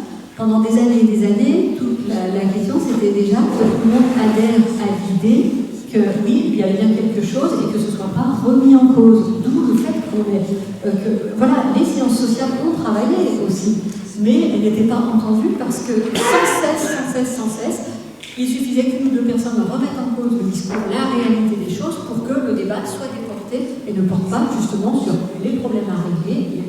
Et voilà, donc ça fait 20 ans. Mais là, les choses changent quand même. Je pense que tout le monde le sait. Il y a quand même des changements profonds qui s'opèrent. Même enfin, je sais pas. Si on regarde sur les images, je vois des gens qui opinent de la tête. Donc on pourrait en discuter longtemps. Et je pense qu'il est l'heure, si j'ai bien compris. Merci déjà pour l'exposé l'aspect interactif, c'était assez sympa. Moi j'ai une question, malgré tout, j'ai l'impression que toutes les œuvres de science-fiction que vous avez évoquées, enfin la plupart, vont quand même assez loin. En gros, alors quand on parle d'un parallèle réel, maintenant, tout le monde est d'accord sur le fait qu'il y a un changement climatique qui est en cours. Est-ce qu'il n'y a pas quand même le risque, en regardant à travers la science-fiction, qu'on regarde trop loin, alors qu'en fait, on est dans le problème, et puis on va se collecter des problèmes dans quelques années qui viennent, et c'est pas vraiment la science-fiction. C'est plutôt regarder scientifiquement quelles sont les solutions actuelles, quelles sont les analyses qui sont faites, etc. Est-ce qu'il n'y a pas un risque quand même dans votre exercice, que je ne critique pas, c'est juste une intervention, est-ce qu'il n'y a pas un risque quand même que vous mettiez la balle tellement loin qu'en fait on lit vraiment les questions sociétales qui se posent aujourd'hui? Oui, bien sûr. Bien sûr, mais voilà, en fait, la science-fiction est réellement un prétexte pour parler du ressenti des représentations actuelles que tout un chacun a sur le climat. Et moi, ce qui m'intéresse, c'est finalement quand même de voir où sont les blocages psychologiques, éthiques que chacun peut avoir sur les questions qui se posent. Donc, programmer la mort, modifier le génome humain, ouais, à la fois ça semble complètement farfelu, mais dans le fond, on va être très vite sur des questions de ce genre. Pour moi, j'ai envie de mesurer, entre guillemets, comment se situe un petit peu la population. Est-ce que, voilà, parce qu'on croit savoir, et il suffit, vous avez vu, il y a quand même une diversité de réponses, même sur des choses un peu grossières, on l'a dit, on force le trait, etc. Mais les avis sont partagés. Donc, c'est un prétexte pour aller plus loin. Parce que si on reste dans le concret, c'est pas imaginable, c'est ce que tu disais, juridiquement ça ne tient pas, matériellement c'est pas possible. Donc, on s'affranchit avec la science-fiction, on s'affranchit de tout ça et on discute du fond. Voilà. Pour moi, il est là l'intérêt de ces supports. Mais oui, on voit, on va trop loin. On n'est pas dans des solutions concrètes. On n'est pas là-dessus. Pour ajouter un peu de ça, dans ma pratique professionnelle, par exemple, je fais beaucoup d'ateliers de prospective créative, comme je montrais tout à l'heure. Donc ça veut dire quoi? Ça veut dire que je travaille avec des gens qui sont dans des collectivités, des chargés de mission, des directeurs de services, etc., qui ont en charge d'élaborer des plans climat, et donc de les mettre en œuvre. Donc ils sont vraiment dans le concret. Mais ils sont tellement dans le concret qu'ils fonctionnent avec la même rationalité qui a amené la problématique. Donc à un moment donné, il faut arriver à trouver autre chose. Et donc l'idée, que ce soit, alors c'est vrai que la science-fiction, c'est une balle un petit peu plus en avant. Mais l'idée, c'est qu'il y a tout un horizon, tout un espace dans lequel il y a l'imaginaire notamment, qui peut entraîner, qui peut élargir le spectre des possibles, qui peut aider également dans la pratique, qui peut aider dans l'opérationnel. Et souvent, après ces ateliers que je fais hier encore à Strasbourg, ces gens-là sont étonnés de voir, ah ben oui, finalement c'est possible, ah ben tiens, pourquoi on ne ferait pas ça, etc. Tout ça parce qu'ils ont mobilisé une partie de leur logique qui, d'habitude, dans leur pratique, ne mobilise pas. Voilà. Donc là, c'est l'intérêt que je vois. Donc il faut, en même temps, il n'y a pas des conférences sur la science-fiction tous les voilà. Par contre, les associations environnementales jouent leur jeu, par exemple, de sensibilisation, vraiment très régulièrement. Et je pense que la problématique est tellement urgente et en même temps. Bien, merci beaucoup.